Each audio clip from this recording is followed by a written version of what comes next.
Assalamualaikum warahmatullahi wabarakatuh. Kali ini kita akan mengangkat kisah Nabi Nuh alaihi salam. Nabi Nuh alaihi salam salah satu nabi yang mendapatkan julukan Ulul Azmi. Ulul Azmi adalah nabi yang memiliki kesabaran yang luar biasa. Jarak antara Nabi Nuh alaihi salam dan Nabi Adam terpaut 10 generasi, yaitu 1642 tahun. Beliau berdakwah selama 950 tahun. Sayangnya, beliau hanya memiliki pengikut 80 orang saja. Beliau diutus Allah Subhanahu wa taala di tengah kaum Bani Rasib. Awalnya, kaum Bani Rasib itu adalah kaum yang bertakwa kepada Allah Subhanahu wa taala. Mereka selalu menjalankan perintahnya dan menjauhi segala larangannya. Berikut kisah singkatnya. Saat itu, hiduplah 5 lelaki soleh yang terkenal di kalangan Bani Rasib. Mereka bernama Wad, Suwah, Yahud, Yauk, dan Nas. Mereka adalah orang-orang soleh di zaman Nabi Idris alaihi salam. Mereka sangat disegani, dicintai, bahkan dikagumi oleh Bani Rasib. Mereka dikenal sebagai tokoh agama yang paling mulia, hingga menjadi panutan dan pembimbing Bani Rasib di kala itu. Dengan wasilah dakwah dan ilmu mereka, kaum Bani Rasib menjadi kaum yang taat kepada Allah Subhanahu wa taala. Sayangnya, ketaatan Bani Rasib mulai berubah. Awal mula penyimpangan akidah Bani Rasib dimulai sejak wafatnya 5 tokoh agama itu. Wafatnya mereka sangatlah berdampak besar pada akidah Bani Rasib. Kecintaan dan kekaguman Bani Rasib kepada mereka sangatlah berlebihan. Berbagai cara dilakukan Bani Rasib untuk memuliakan tokoh-tokoh agama tersebut. Hingga muncullah ide untuk membuat patung sebagai penghormatan.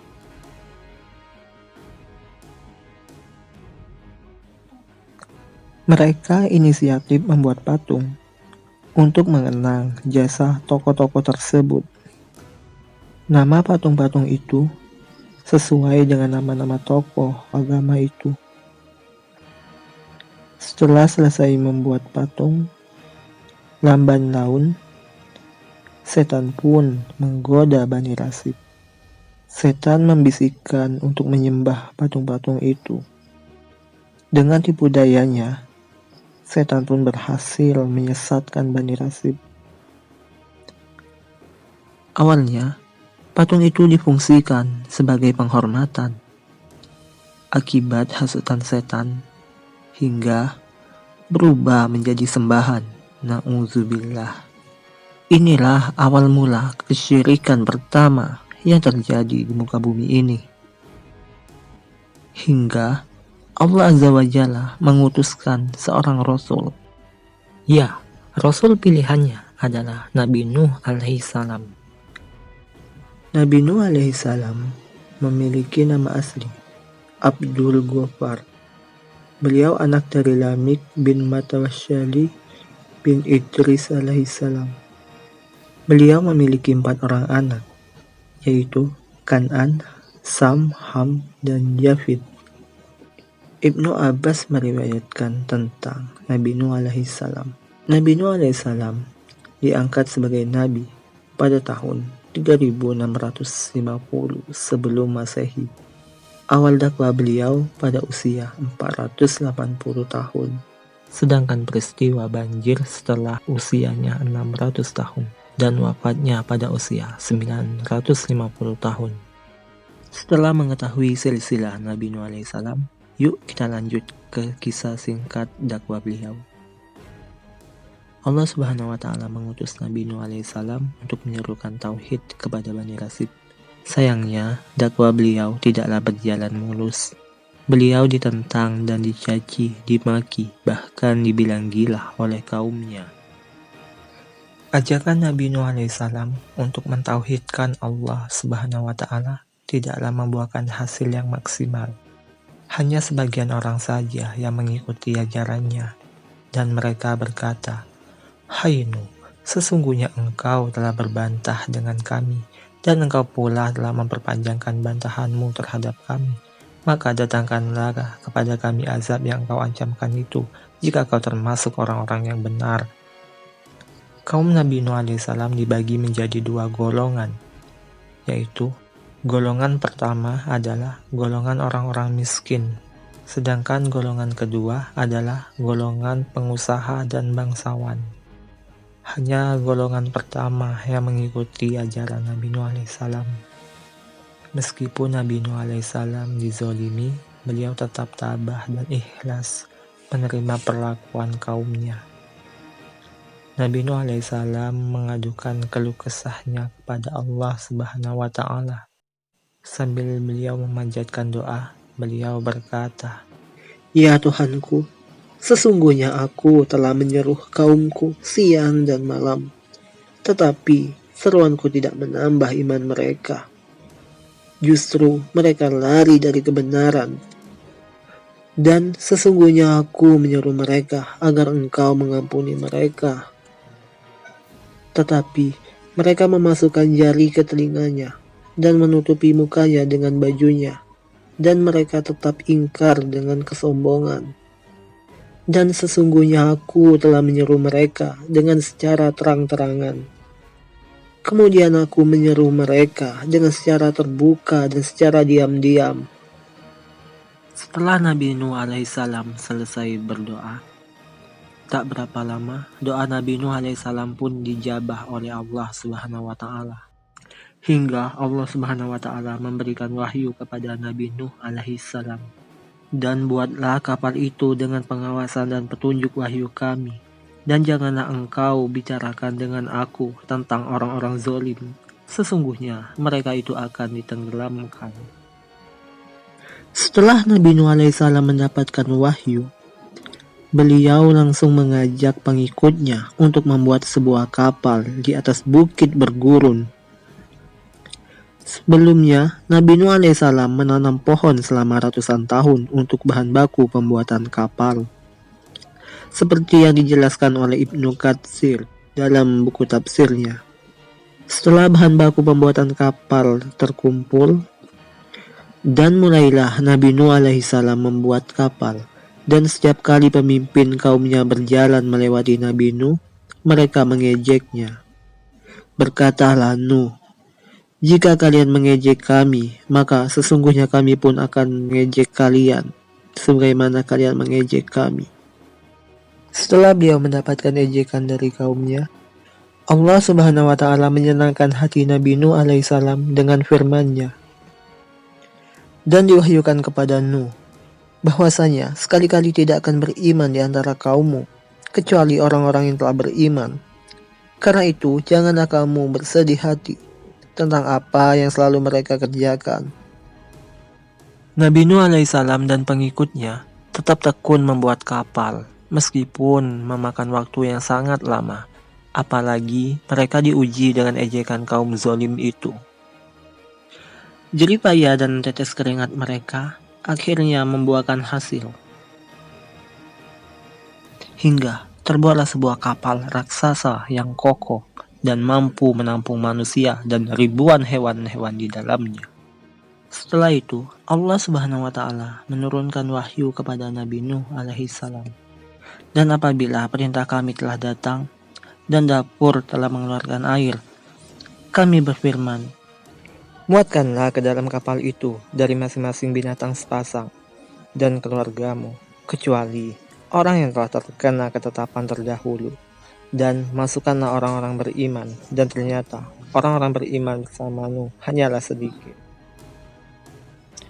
Selanjutnya, Nabi Nuh alaihissalam dan pengikutnya mulai mengumpulkan dan memasukkan hewan-hewan ke dalam kapal itu.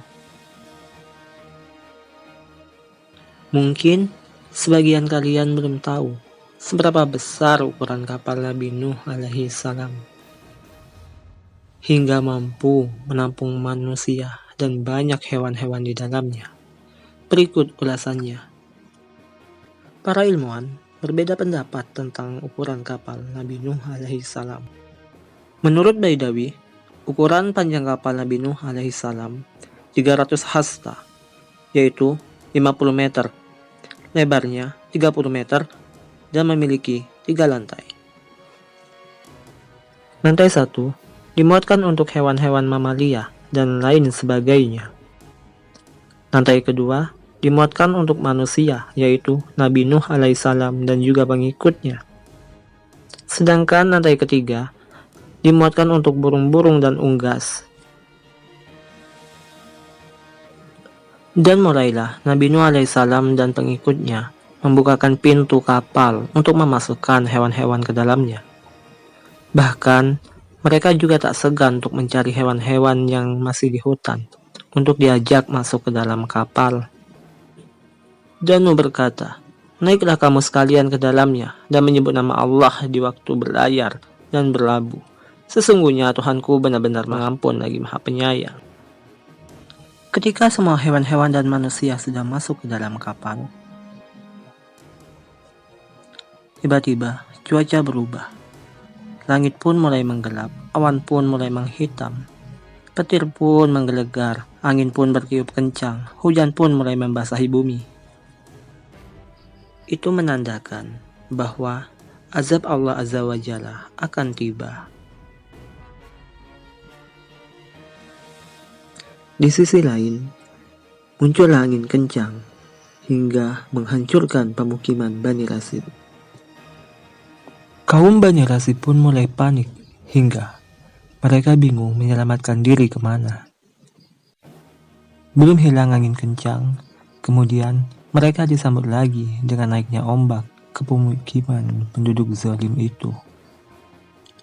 Keadaan pun semakin kacau. Tanpa ampun, angin pun mengangkat dan menghempaskan apa-apa yang ia lalui. Di saat yang bersamaan, datanglah amukan ombak yang sangat dahsyat yang siap menyapu dan menggulung mereka semua. Kapal Nabi Nuh alaihissalam mulai disentuh ombak hingga kapalnya mengapung dan siap menjelajahi lautan. Sedangkan nasib kaum Bani Rasid terombang-ambing di tengah lautan. Dalam sekejap, pemukiman mereka berubah menjadi lautan yang tak bertepi. Mereka sangatlah panik dan ketakutan. Tawa mereka dahulu berubah menjadi tangisan yang tak ada gunanya untuk disesali. Inilah balasan untuk kaum zalim yang mendustakan Allah Azza wa Jalla dan utusannya. Dari kejauhan, Nabi Nuh alaihissalam melihat anaknya, Kan'an, hingga Nabi Nuh alaihissalam memanggil anaknya, "Wahai Kan'an, kesini nak, ikutlah dengan ayah nak, dan jangan engkau bersama mereka." Kan'an pun menjawab, "Tidak ayah, aku tidak akan ikut kalian. Aku akan tetap naik ke gunung supaya aku bisa selamat dari musibah ini." Nabi Nuh pun menjawab, "Tidak ada yang dapat melindungi dari siksaan Allah pada hari ini selain Allah yang Maha Penyayang." Tiba-tiba, ombak pun datang hingga menenggelamkan Kan'an. Banjir bandang yang terjadi di zaman Nabi Nuh alaihissalam sangatlah berbeda jika dibandingkan dengan banjir bandang yang terjadi di negeri plus 62 kita ini. Musibah ini dirancang untuk membinasakan semua manusia syirik dan zolim di muka bumi ini. Saat kejadian itu, bumi pun tidak bertepi. Semua permukaan bumi dipenuhi dengan lautan.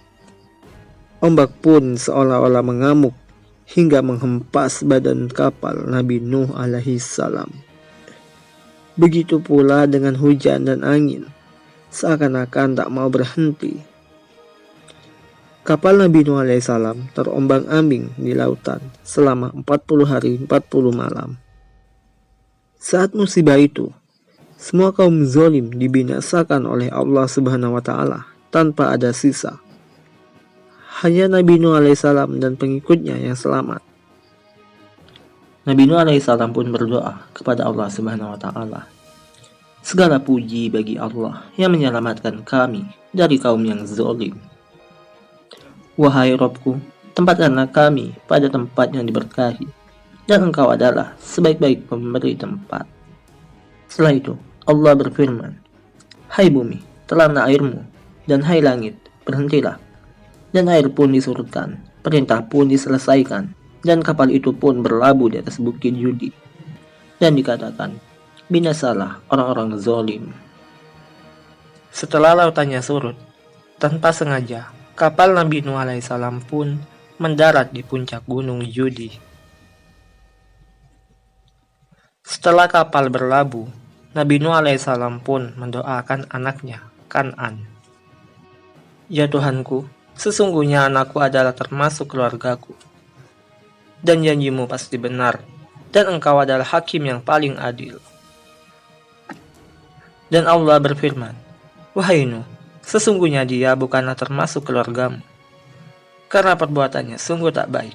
Sebab itu, janganlah engkau memohon sesuatu yang tak engkau ketahui. Aku menasehatimu agar engkau tidak termasuk orang-orang bodoh. Setelah itu, Allah Subhanahu wa taala menyuruh Nabi Nuh alaihissalam untuk turun ke bukit. Wahai Nuh, turunlah dengan selamat sejahtera dan penuh keberkahan dari kami, bagimu dan bagi semua umat yang bersamamu. Allah Subhanahu wa taala menjaminkan kesejahteraan kepada Nabi Nuh alaihissalam dan juga pengikutnya. Salah satu dari keberkahan untuk Nabi Nuh alaihissalam adalah anak-anaknya memiliki keturunan dan menjadi bapak moyang manusia setelah Nabi Adam alaihissalam. Dari keturunan Sam adalah cikal bakal bangsa Arab dan melahirkan nabi-nabi dan rasul yang berkulit putih. Keturunan dari Yafet adalah cikal bakal kaum Rum, yaitu bangsa-bangsa Romawi dan bangsa-bangsa Eropa lainnya, dan memiliki kulit putih dan sebagian coklat, yang melahirkan raja-raja. Sedangkan keturunan dari Ham adalah bapaknya orang-orang Habasyah, yaitu orang-orang Afrika, Ethiopia, dan lain sebagainya, yang memiliki kulit gelap. Keturunan ini melahirkan pembela nabi dan pembela raja,